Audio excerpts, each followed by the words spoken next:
Let's move on to some standard argument forms. If you're able to recognize well-known standard forms, you'll be able to decide whether an argument is valid or not at a glance. Arguments that are instances of valid forms are themselves valid, and instances of invalid forms are invalid. This is very useful because you can skip the truth table test for validity. Happily, you've already seen these argument forms way back in Chapter 5. There's Modus Ponens, Modus Tollens, Contraposition, Hypothetical Syllogism, and Disjunctive Syllogism. Let's look at each of these. You'll remember Modus Ponens. It's a valid argument with a conditional premise, another premise that affirms the antecedent of that conditional, and a conclusion that asserts its consequent.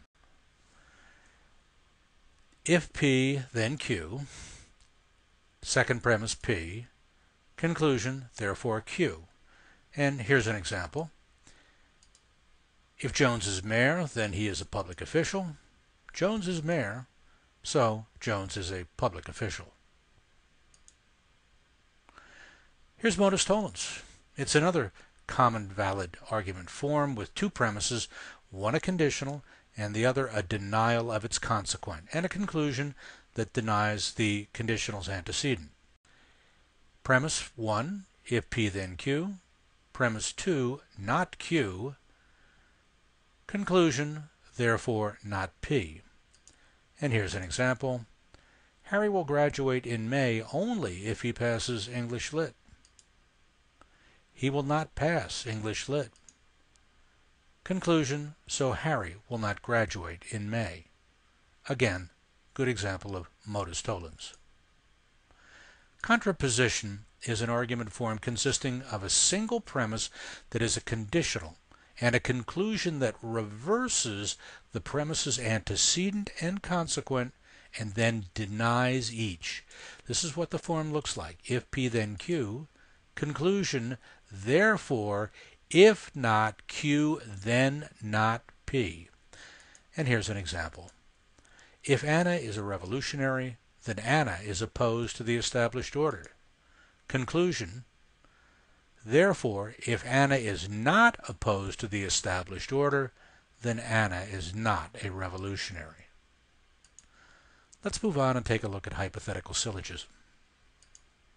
Hypothetical syllogism is a valid argument form that has three conditionals, two in the premises and one in the conclusion.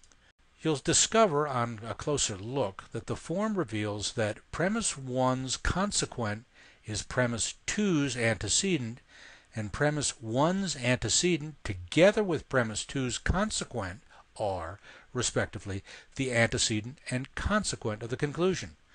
It's actually easier to understand if you look at the form. Premise 1, if P then Q. Premise 2, if Q then R. Therefore, if P then R. Here's an example. If Elaine is a newspaper reporter, then she is a journalist. If Elaine is a journalist, then she knows how to write. So, if Elaine is a newspaper reporter, then she knows how to write. Finally, let's take a look at disjunctive syllogism. In a disjunctive syllogism, one premise presents a disjunction and the other denies one of the two disjuncts, from which the affirmation of the other disjunct then follows as the conclusion. Here are the two forms that you'll see. Either P or Q, not P, therefore Q. And the second form, either P or Q, not Q, therefore P.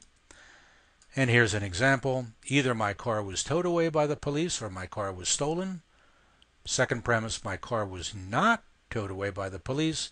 Conclusion, therefore, my car was stolen. A valid form of disjunctive syllogism.